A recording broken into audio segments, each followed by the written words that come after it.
देखो, मैं धन्यवाद करता हूं संचालक महोदय का और इस मंच पर उपस्थित हमारे पूर्व चेयरमैन, पूर्व विधायक, वर्तमान विधायक, जिला पंचायत के अध्यक्ष, हमारी बहनें जो प्रत्याशी के तौर पे यहां बैठी है, हमारे भाई अश्वनी जी, मैं आप सबका बहुत बहुत अभिनंदन, स्वागत करता हूं यहां। इसका एक कारण, क्योंकि ये मेरा घर है, ये छात्रावास को मैं बहुत अच्छी तरह से जानता हूं।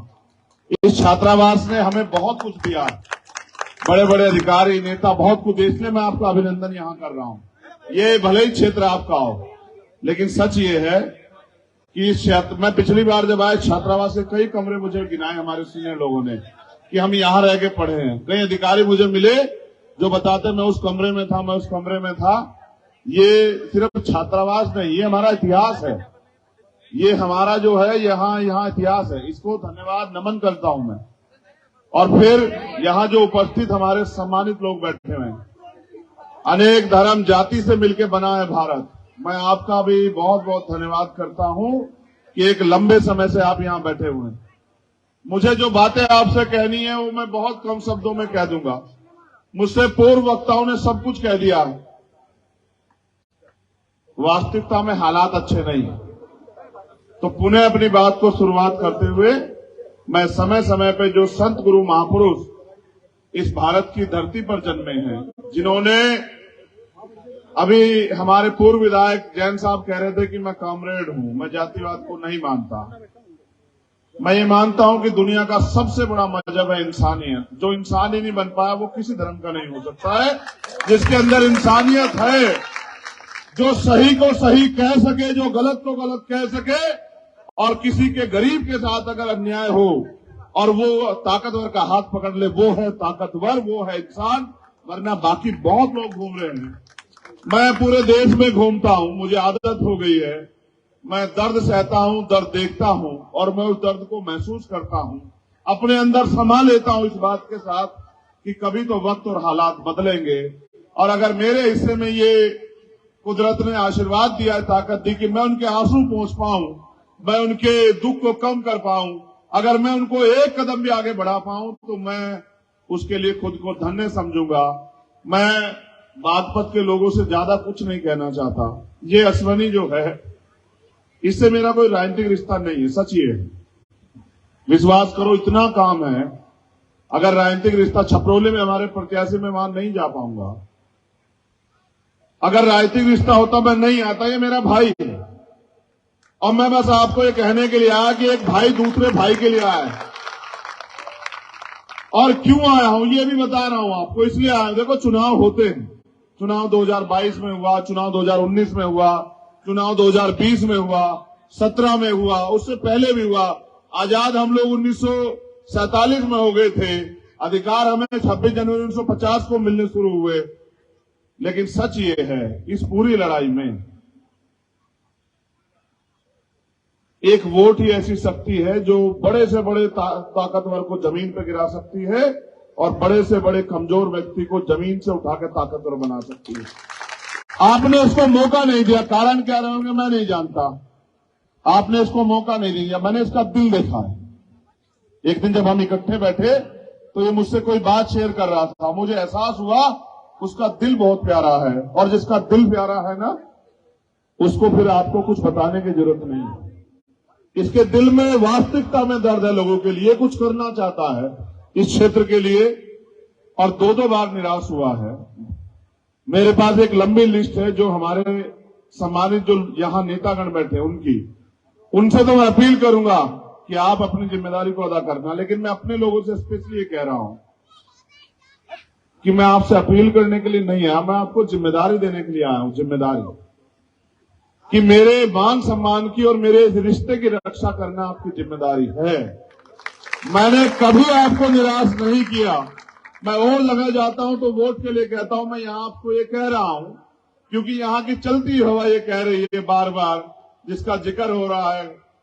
ताकतवर लोग कह रहे हैं कि हम पैसे पे खरीद लेंगे, कोई कह रहा है हम शराब पे खरीद लेंगे, कोई कह रहा है हम उपहार पे खरीद लेंगे, और आगे बढ़ के ये कह रहे हैं, क्या कह रहे हो बताऊंगा, उससे पहले सुन लो। कभी कभी ताकत आदमी को अंधा कर देती है। सिर्फ अंधा नहीं करती, बहरा भी कर देती है, गूंगा भी कर देती है। ताकत आदमी को अहंकारी मदहोशी भी कर देती है, उसको कुछ दिखाई नहीं देता सही और गलत। कहते हैं कि जब नशा मानुष पे छाता है तो उसका विवेक नष्ट हो जाता है। आज जो सरकार बैठी है उत्तर प्रदेश और केंद्र में, इनका विवेक नष्ट हो गया है। इनको इंसान नहीं दिखाई दे रहा है। ये बांट के राज करना चाहते हैं। इतिहास गवाह है कि भारत जब भी इकट्ठा हुआ है जाति धर्म मजहब से ऊपर उठ के, तब उसने आजादी प्राप्त की है। और अगर आप चाहते हैं आपको आजादी मिले तो फिर किसान कमेरों को, नौजवानों को और महिलाओं को और उन लोगों को जो चाहते हैं उनका मुल्क, उनका देश आबाद रहे, उनका देश, उसका नाम रोशन रहे, उनको फिर से पहल करनी होगी। वो कह रहे हैं जो मैं आपसे कह रहा था कि अश्वनी तंवर वोट तो ले जाएगा, हम गिनती में हम जीत जाएंगे। वो नासमझ हैं, नादान हैं। वो बड़ौद के इतिहास को नहीं जानते हैं। वो बागपत की मिट्टी के बलिदान को नहीं जानते हैं। वो नहीं जानते हैं ये वो धरती है जिन्होंने अंग्रेजों के बाद सत्य किए हैं। तुम्हारी तो मुट्ठी में लोगों की औकात क्या है। कभी कभी मैंने कहा ना कि नशा आदमी का नाश कर देता है। जब आदमी अहंकारी हो जाता है तो फिर उसको सबक सिखाने की जिम्मेदारी जनता के हाथ में होती है। वो पैसा भी बांटेंगे, मैं जानता हूं, मैंने खतौली में भी देखा। ये डर के इसने मुझसे कहा भी कि वो पैसा बांटेंगे, वो शराब भी बांटेंगे, वो उपहार भी बांटेंगे, वो आपको डराएंगे भी। मैं आपसे पूछना चाहता हूं, मेरी माए बहनें यहां बैठी हैं, उनके पैसे शराब और उपहार से अगर ज्यादा कीमती हो मेरा संघर्ष, तो फिर आंख बंद करके आप अपने चुनाव चिन्ह नलके पर वोट कर देना। कोई पैसा, मैं अपने समाज को जानता हूं, हमारे सीनियर लोग यहां खड़े, बाबू नंदाल जी और हमारे और सीनियर लोग, मैं अपने समाज को जानता हूं। ये जिसका हाथ पकड़ लेता है छोड़ता नहीं है। इसकी वफादारी के मैं किससे नहीं बता सकता आपसे। अगर ये पकड़ लेता है तो छोड़ता नहीं, और नहीं पकड़ता तो आप कुछ भी दे दो, ये पकड़ता ही नहीं। एक मिनट रुक जाओ, मेरा नहीं भटक जाएगा सब, जिंदाबाद से सब भटक जाएगा। देखो, मैं जिंदाबाद सुनते तो मुझे बहुत दिन हो गए। जिंदाबाद हम तब हो गए जब आप मेरी बात के साथ खड़े होंगे, जब मेरे आप इशारे में काम करना शुरू करोगे। जैसे मेरे नौजवान भाइयों ने मेरी एक बात मान के बैठ गए, उन्होंने ये नहीं देखा है कि ये कच्चा है पक्का है क्या है, उन्होंने मेरी इज्जत रखी। ऐसे ही अगर आप मेरी इज्जत रखोगे तो फिर मैं जिंदाबाद हो जाऊंगा। अगर आप चाहते हो मैं जिंदाबाद हूं। देखो, मैं आपको इतिहास के पन्नों में ले चलता हूं। मैं बार बार घड़ी पे समय देखता हूं, फिर ये देखता हूं मेरे कंधों पे जिम्मेदारी कितनी बड़ी है। मुझे यहां से जाके 3 सभा करनी है। वो सभा एक तरफ है, जो बात मैं अब आपसे कह रहा हूं वो याद करो। ये चौधरी साहब की कर्म भूमि है, छपरौली बागपत। और देखो भाईचारा कैसा होता है कि उनकी जन्मभूमि में जो सबसे बड़ी नगर पालिका हापुड़, वो जयंत भाई ने मुझे कहा ये आप लड़ो, यहां से आप ताकत बनाओ। और बागपत जहां वो है बड़ौद, उसमें जो है हमें अश्वनी को कहूंगा कि वो लड़े, और आप देख लो कि अगर समय निकाल पाओ। मैंने उनसे ये बात कही कि ये जो इज्जत आप मुझे उसमें हापुड़ में दे रहे हैं, जबकि वो जन्मभूमि बैठती है चौधरी साहब की, वो आपका सम्मान है। आपने वो मुझे पगड़ी के तौर पे दिया। मैं इस प्यार को, इस रिश्ते को निभाऊंगा, और उसी रिश्ते को निभाने के लिए मैं यहां आया हूं। मैं आपसे पूछना चाहता हूं कि जब देश आजाद नहीं था तो इस देश के वंचित वर्ग के लोगों के अधिकार क्या थे? अधिकार जितने भी मिले उसके लिए संघर्ष करना पड़ा। आजादी से पहले तमाम क्रांतिकारियों के साथ बाबा साहब अम्बेडकर और सर छोटू राम मिलकर लड़ रहे थे।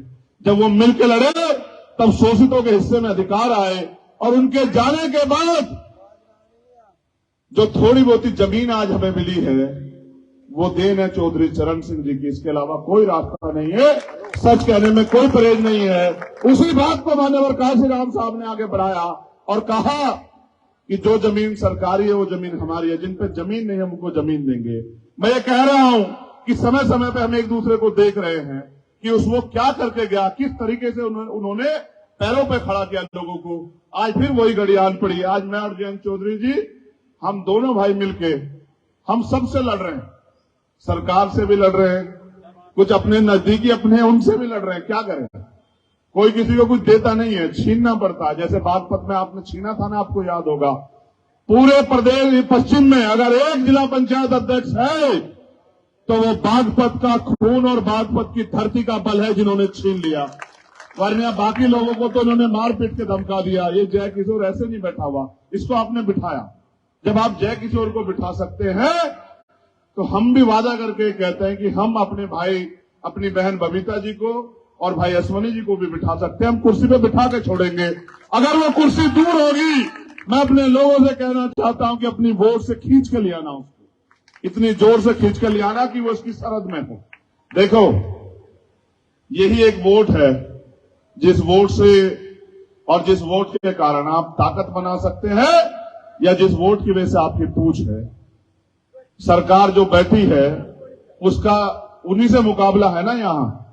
और आप जानते हैं उनका सच क्या है? सच उनका ये है कि जब 350 रुपए का सिलेंडर था तब वो धरना लगाते थे।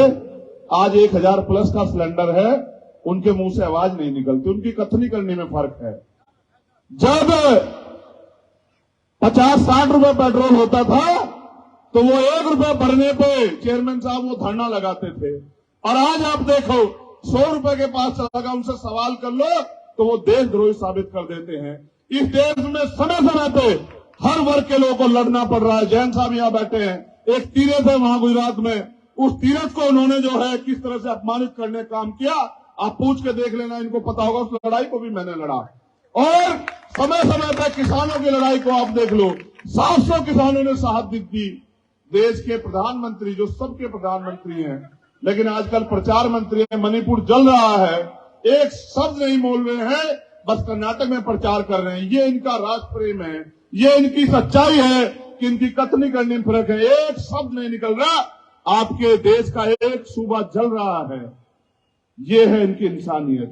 इसलिए इनसे नफरत है हमें कि ये अगर मानवता के विरोधी हैं तो हमें मानवता की लड़ाई को लड़ना है। मैं इनसे जिक्र कर रहा था कि किसानों की लड़ाई, 700 किसान शहीद हुए। कितने? 700। एक सिंगल शब्द नहीं निकला। जो कहता है मेरा सीना 56 इंच का है, एक शब्द नहीं, एक आंसू नहीं। और अभी हमारी बेटियां वहां दिल्ली में बैठी हैं, अन्याय अपमान का सामना करके लड़ रही हैं, एक सिंगल शब्द नहीं निकल रहा इनके मुंह से। क्या क्या नहीं सहा देश में। हमने जब भी अपने अधिकारों के लिए आवाज उठाई तभी लाठियां पड़ी। मैं सैकड़ों मुकदमे अपनी पीठ पे लेके घूम रहा हूं। जहां जहां जाता हूं न्याय खिलाफ लड़ने, न्याय दिलाने, वहां इनकी पुलिस और सरकार का मुकाबला करना पड़ता है। अभी मैं पिछली जगह गया फरीदनगर में, वहां आप देखो इतनी मजबूती से हम लड़ रहे हैं। इन्होंने हमारे प्रत्याशी को जिला बदर करा दिया, जिला बदर। और क्या कह रहे हैं जाके वहां? घमंड, अहंकार देखो। कह रहे हैं कि वोट भले ही तुम्हें सारी पड़ जाए, हम हरा देंगे तुम्हें। यही रहूंगा गाजियाबाद के आसपास, मैं देखूंगा कौन हराएगा, तुम चिंता मत करो। इतना ही समय लगेगा जितना लगता है आने में। अभी जितना लगा है ना, ये गाड़ियां वो 100+ की स्पीड से दौड़ती हैं, इतना ही समय लगेगा आने में। हम भी देखेंगे कौन हराएगा, ठीक है।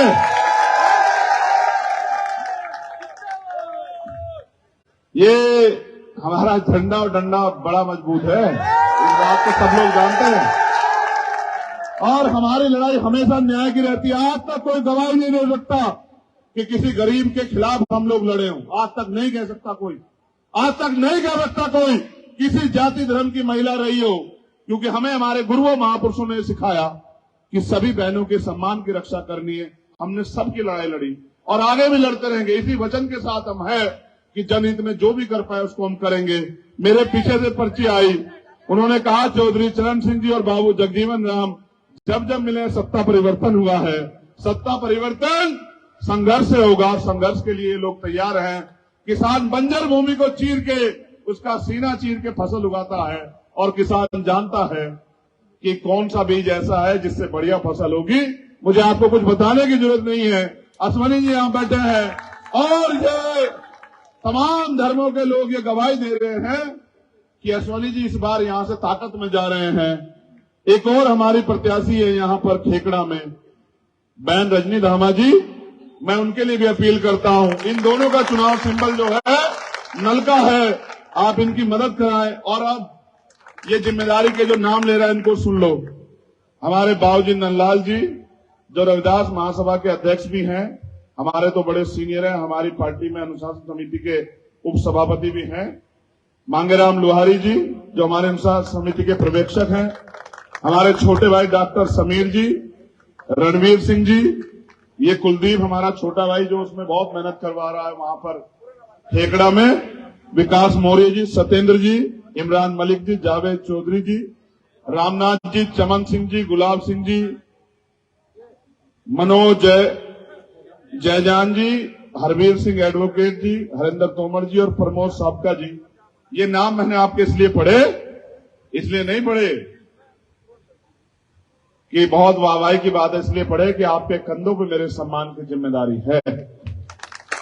आपको ये करना है कि जो वोट, देखो सीधा सा मुकाबला है गठबंधन का और भाजपा का, और जो वोट इधर उधर हो रहा है, ये बात मुझे भी आपसे कहनी है।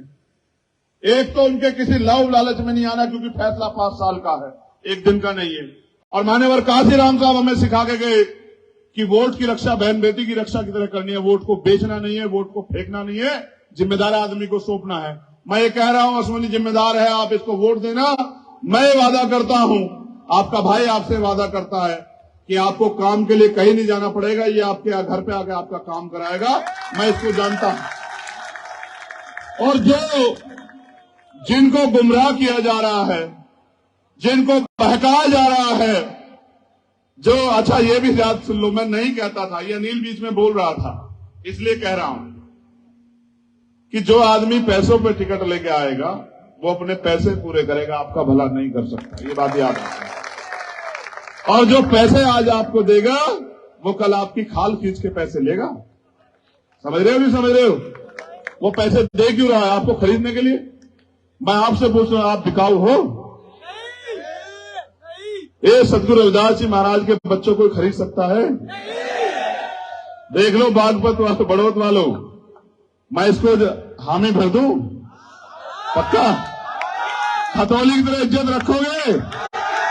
खतौली में तो एक हमारे बड़े से मंत्री और बड़े से मुख्यमंत्री सब लगे हुए थे और जाके कह रहे कि नहीं हम जीत रहे। मैंने इससे कहा आसमानी से कि जिस दिन रिजल्ट आएगा मेरा समाज ये साबित करेगा कि चंद्रशेखर के संघर्ष में ताकत है। और मैं यहां भी कहता हूं, बस एक ही निवेदन है कि ये जिसको गले से लगा लेता है, अगली बार मुझे नहीं आना पड़ेगा, याद रखना। ये जब गले से लगा लेंगे छोड़ेंगे नहीं। तुम छुड़ाना भी चाहो तो भी नहीं छोड़ेंगे, समझते हो? अगर छुड़ाना भी चाहोगे नहीं छोड़ेंगे। बस ये मान सम्मान चाहते हैं, तुम इनके मान सम्मान का वो रखना। ये तो किसान का मेरे लोग हैं, ये तो मेहनत मजदूरी अपनी करते हैं, तब अपना पेट पालते हैं। मैं इनमें से एक हूं, मैं इनको जानता हूं। ये मान सम्मान के लिए लड़ते हैं, इनको और कुछ नहीं चाहिए। बाबूजी जगजीवन राम की एक बात मुझे किसी नेता ने बताई अभी, और बताई बहुत बड़े नेता ने, गवर्नर साहब ने, जो आजकल लड़ रहे हैं मुखर होके। उन्होंने एक बात मुझसे कही कि बाबू जगजीवन राम ने एक बात कही थी चौधरी साहब से कि अगर आप मुझे जूतियों में बिठाओगे तो मेरा समाज वोट नहीं देगा। अगर आप मुझे कंधे में बिठाओगे तो ये आपको इतना ताकतवर बना देगा कि आपसे ताकतवर यहां कोई होगा नहीं। मैं आपसे कह रहा हूं, आप इनको गले लगा लो। और बाकी ये सब समाज के लोग बैठे हैं, हमारे अब्बासी समाज के नेता, ये सब लोग सीनियर लोग, मैं इनसे भी कहना चाहता हूं, इस दिन के लिए शहादत नहीं दी थी शहीद आजम भगत सिंह ने। आज जो मुल्क में बन गया है, आज जो नफरत है कि इससे हमारे भारत की पहचान नहीं थी। हमारे भारत की पहचान उससे थी जिसको दुनिया याद करती थी कि ये सोने की चिड़िया हुआ करती थी और यहां कोई भूखा नहीं रहता था। आज जो उन्होंने बना दिया है वो ऐसा है कि लोगों के घरों के हाल जाके देखो, लोगों के चूल्हे पे खाना नहीं है और घर में आटा नहीं है, तमाम तरह की मुसीबतें। राजा कुछ कहना नहीं चाहता। तो इसलिए आपसे जिम्मेदारी के साथ ये कह रहा हूं कि 11 तारीख को जब आप वोट डालने जाएं तो आपकी वोट कहां पड़नी है, बस ये आप मुझे बता दो। अगर तुम्हारी आवाज मुझसे कम है तो तुम हार जाओगे, तुम्हारी आवाज मुझसे ज्यादा होनी चाहिए। हमारी मोहर कहां लगेगी? हमारी मोहर कहां लगेगी? तो इतनी जोर से नल चलाना कि बड़ौत की सारी गंदगी बह जाए और यहां प्यारी बार बहे। बहुत बहुत धन्यवाद। मैं किसानों से भी कह रहा हूं, आप मन बना लो, ये नहीं देंगे एमएसपी की गारंटी, हम एमएसपी की गारंटी भी देंगे दोनों भाई, और किसानों को सुविधा भी देंगे, और कमेरों को भी, मजदूरों को भी न्यूनतम वेतन देंगे। आप मन बनाओ, इतिहास गवाह है कि मान लो तो हार और ठान लो तो जीत। आप ठान लो, आप इस बार ठानो, अश्वनी भाई चेयरमैन, और आप आगे ठानोगे 2024 में तो यहां से सांसद भी आपका होगा। धन्यवाद।